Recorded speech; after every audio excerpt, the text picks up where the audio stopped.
نحمده ونصلي على رسوله الكريم اما بعد فاعوذ بالله من الشيطان الرجيم بسم الله الرحمن الرحيم رب اشرح لي صدري ويسر لي امري واحلل عقدة من لساني يفقهوا قولي۔ السلام علیکم ورحمۃ اللہ وبرکاتہ۔ ناظرین، پروگرام دعا کیجئے کے ساتھ آپ کی خدمت میں حاضر ہیں۔ آج ہم انشاءاللہ آپ کے ساتھ گھریلو پریشانیوں سے نجات حاصل کرنے کی دعائیں شیئر کریں گے۔ اس موضوع پر آپ سے گفتگو ہوگی کہ کس طرح ہم اپنے خاندانی زندگی کو، اپنی معاشرتی زندگی کو خوشگوار بنا سکتے ہیں اللہ سبحانہ و تعالیٰ کی مدد کے ساتھ۔ کوشش اپنی جگہ، لیکن ہر کوشش اس وقت فائدہ مند ہو جاتی ہے جب انسان اس کے ساتھ ساتھ اللہ تعالیٰ سے دعا کرتا ہے۔ حدیث میں آتا ہے کہ اللہ سبحانہ و تعالیٰ کے نزدیک دعا سے زیادہ معزز اور کوئی چیز نہیں، یعنی سب سے زیادہ اللہ تعالیٰ جس چیز کو بندے کی ویلیو کرتے ہیں وہ دعا مانگنا ہے۔ اسی طرح ایک اور حدیث میں آتا ہے کہ دعا کرنا افضل عبادت ہے، یعنی انسان جب اللہ تعالیٰ کے آگے ہاتھ پھیلاتا ہے، اپنے دل کی پکار اپنے رب کو سناتا ہے، تو دراصل وہ عبادت کی حالت میں ہوتا ہے اور ایک افضل عبادت کر رہا ہوتا ہے۔ اس لیے کثرت کے ساتھ دعائیں کرتے رہنا چاہیے، لیکن یاد رہے کہ دعا کرنے سے پہلے اللہ سبحانہ و تعالیٰ کی تعریف ضرور کی جائے۔ اس سلسلے میں تعریف کے بے شمار کلمات ہمیں احادیث کی کتابوں میں ملتے ہیں۔ انہی میں سے ایک آتا ہے کہ آپ صلی اللہ علیہ وسلم سے سوال کیا گیا کہ کون سا کلام افضل ہے؟ آپ نے فرمایا جو اللہ نے اپنے فرشتوں اور اپنے بندوں کے لیے چنا، اور وہ ہے سبحان اللہ و بحمدہ، سبحان اللہ و بحمدہ۔ یعنی جب انسان دعا کرنا چاہے تو اس سے پہلے کچھ مرتبہ جتنا اس کا دل چاہے اللہ تعالیٰ کی تسبیح اور حمد و ثنا بیان کرے، اور بار بار تکرار کے ساتھ کہتا رہے سبحان اللہ و بحمدہ۔ اس کے بعد درود شریف پڑھے جتنی دیر پڑھنا چاہے، اور پھر اس کے بعد اپنی حاجت اللہ سبحانہ و تعالیٰ کے سامنے رکھے تو انشاءاللہ اس کی پریشانی دور ہوگی۔ جہاں تک گھریلو پریشانیوں کا تعلق ہے تو اس میں ہم دیکھتے ہیں کہ ہر گھر کے اندر کوئی نہ کوئی چیز ایسی ہو جاتی ہے کہ جس سے باہمی تعلقات میں بدمزگی پیدا ہو جاتی ہے۔ بعض افراد کی طبیعت میں غصہ زیادہ ہوتا ہے، بعض لوگ جھگڑالو ہوتے ہیں، بعض لوگ شکی مزاج کے ہوتے ہیں، بعض لوگوں کو اونچا بولنے کی عادت ہوتی ہے، بعض لوگ دوسروں کو مختلف باتوں پر زج کرتے رہتے ہیں، بعض لوگ اپنی ذمہ داریوں کو ٹھیک سے نہیں نبھاتے۔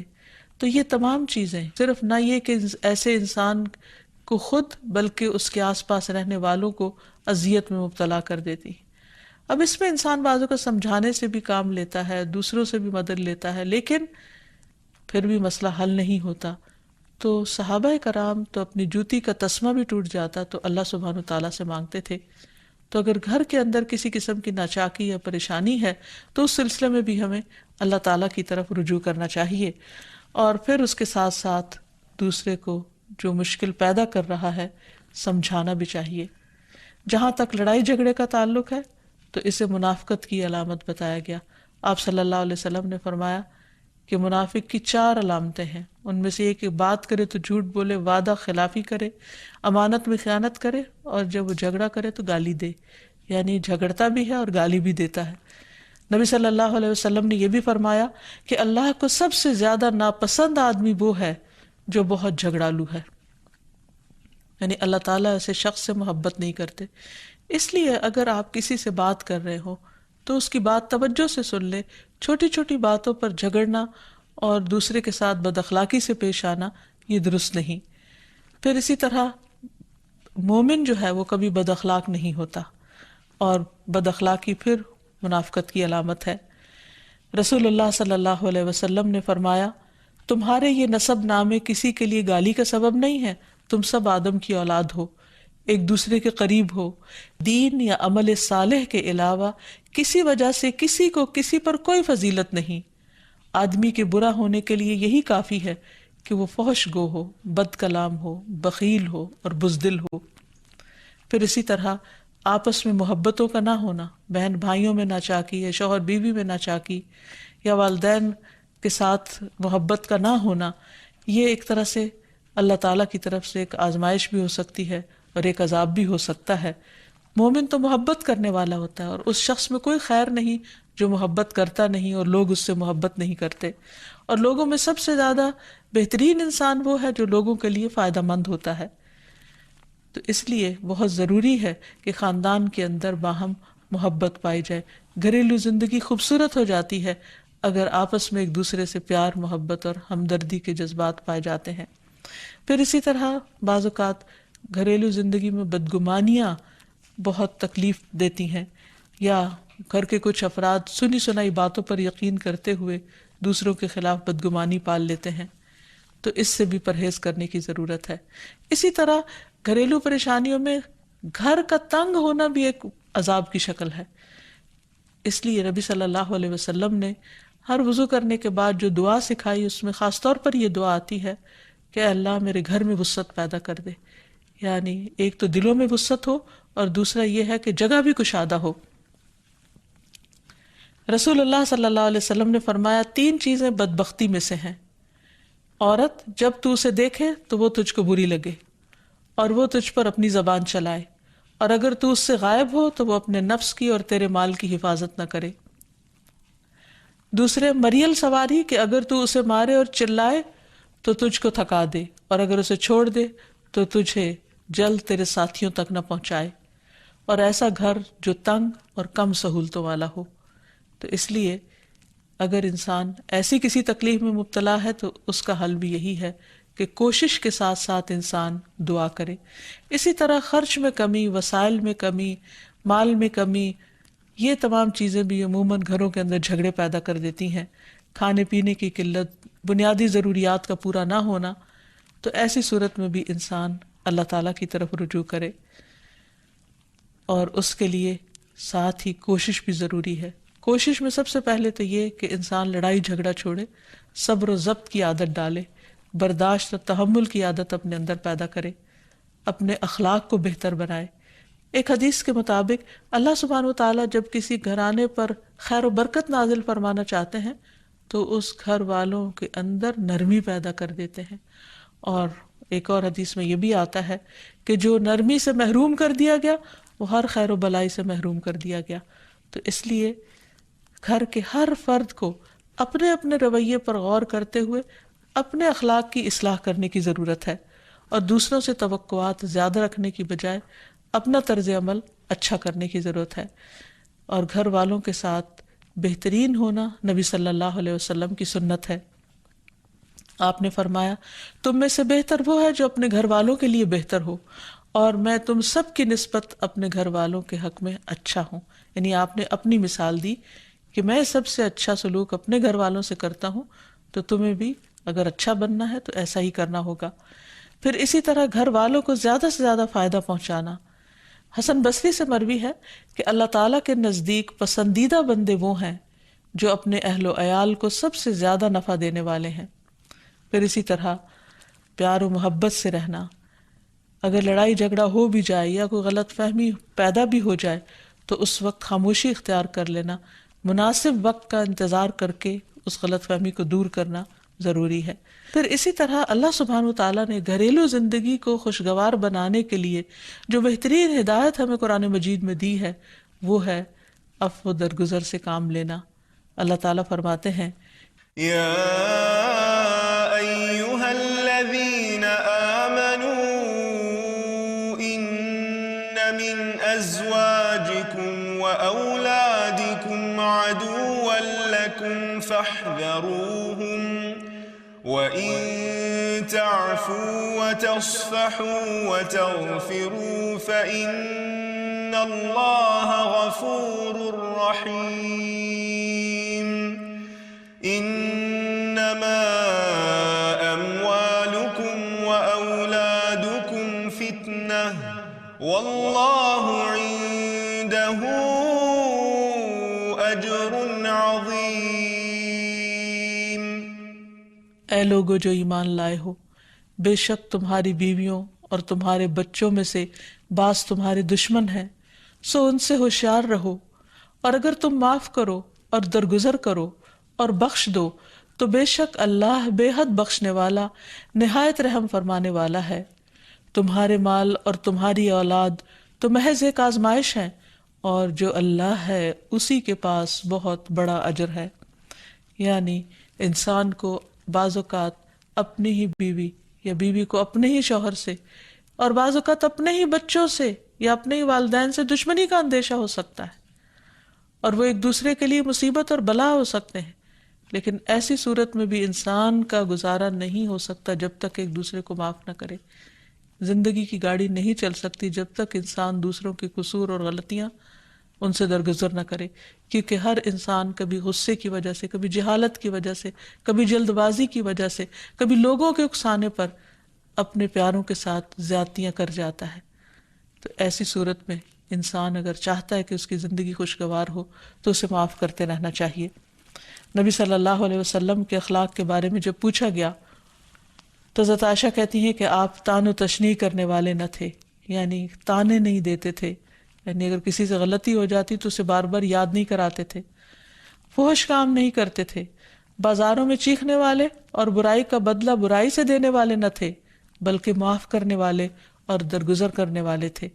اور حقیقت یہ ہے کہ جو جس کے جتنا قریب ہوتا ہے، جیسے گھر والے ہیں، اس کی غلطیاں اور اس کی کمزوریاں زیادہ سامنے آتی ہیں، اور پھر وہ ریپیٹڈلی سامنے آتی ہیں، بار بار سامنے آتی ہیں، تو ایسی صورت میں معاف کرنا بھی مشکل لگتا ہے، لیکن پھر بھی معاف کیے بغیر گزارا نہیں۔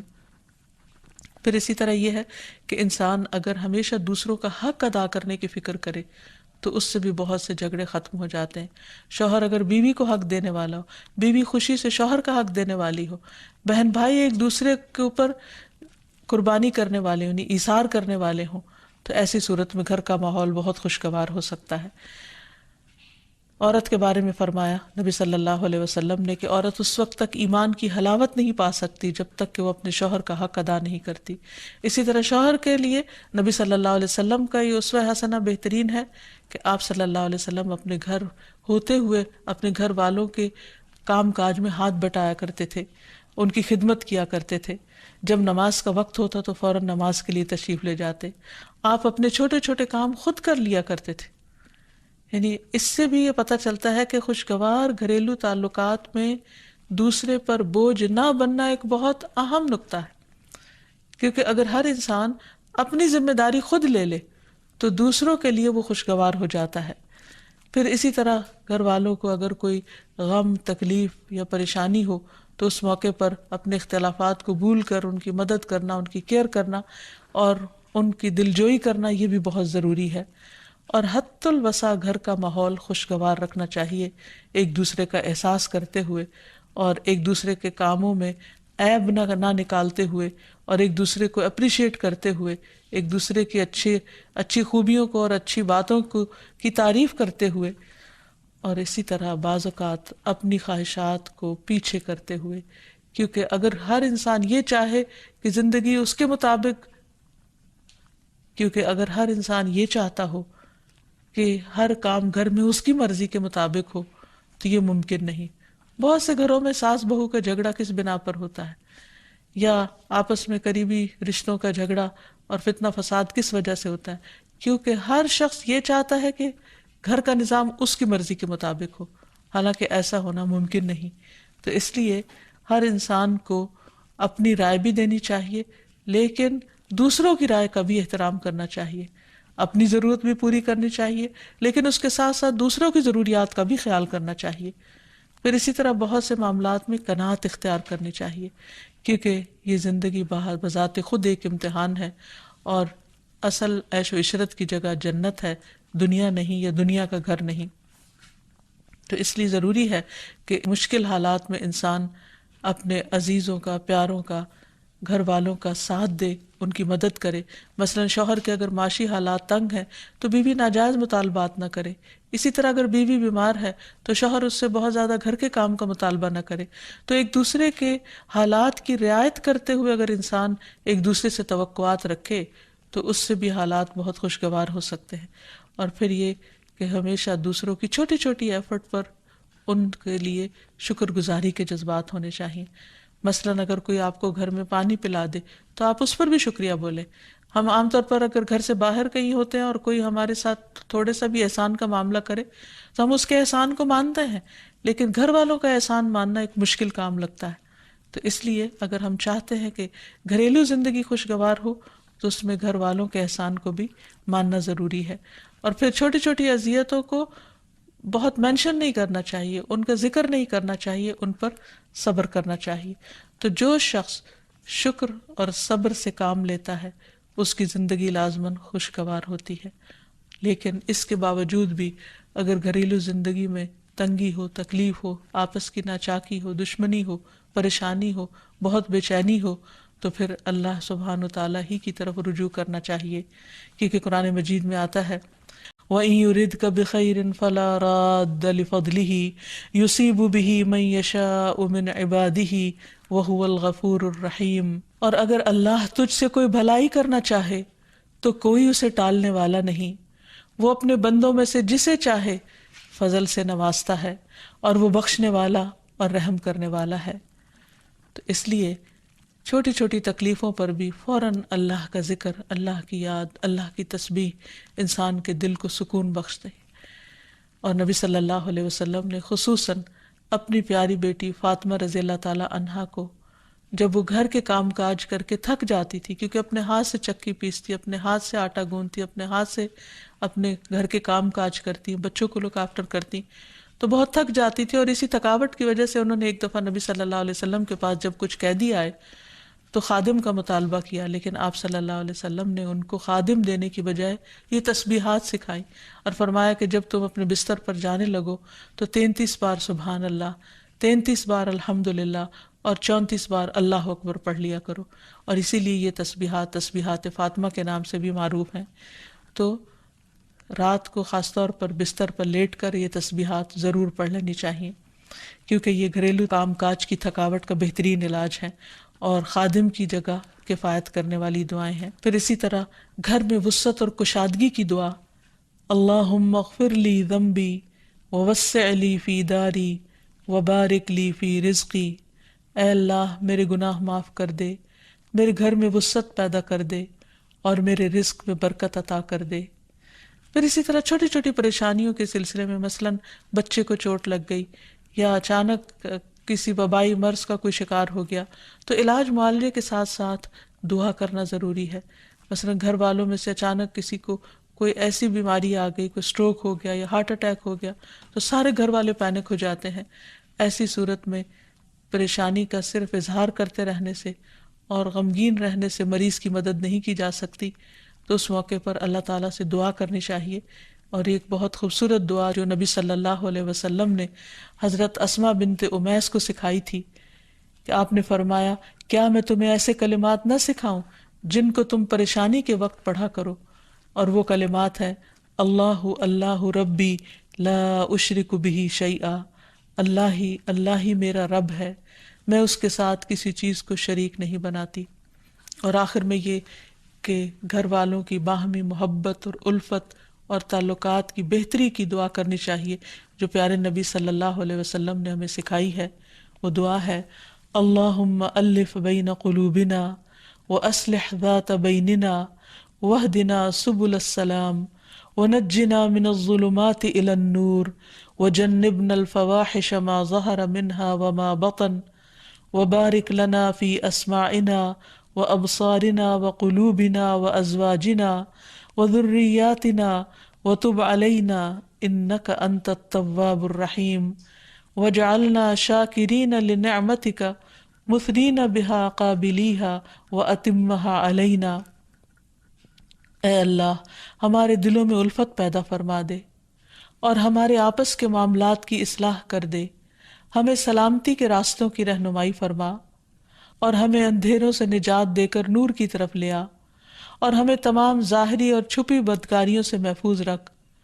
ہمارے کانوں اور ہماری آنکھوں اور ہمارے دلوں اور ہماری گھر والیوں اور ہمارے بچوں میں برکتیں عطا فرما. ہماری توبہ قبول فرما، بلا شبہ تو بہت زیادہ توبہ قبول کرنے والا اور رحمت کرنے والا ہے.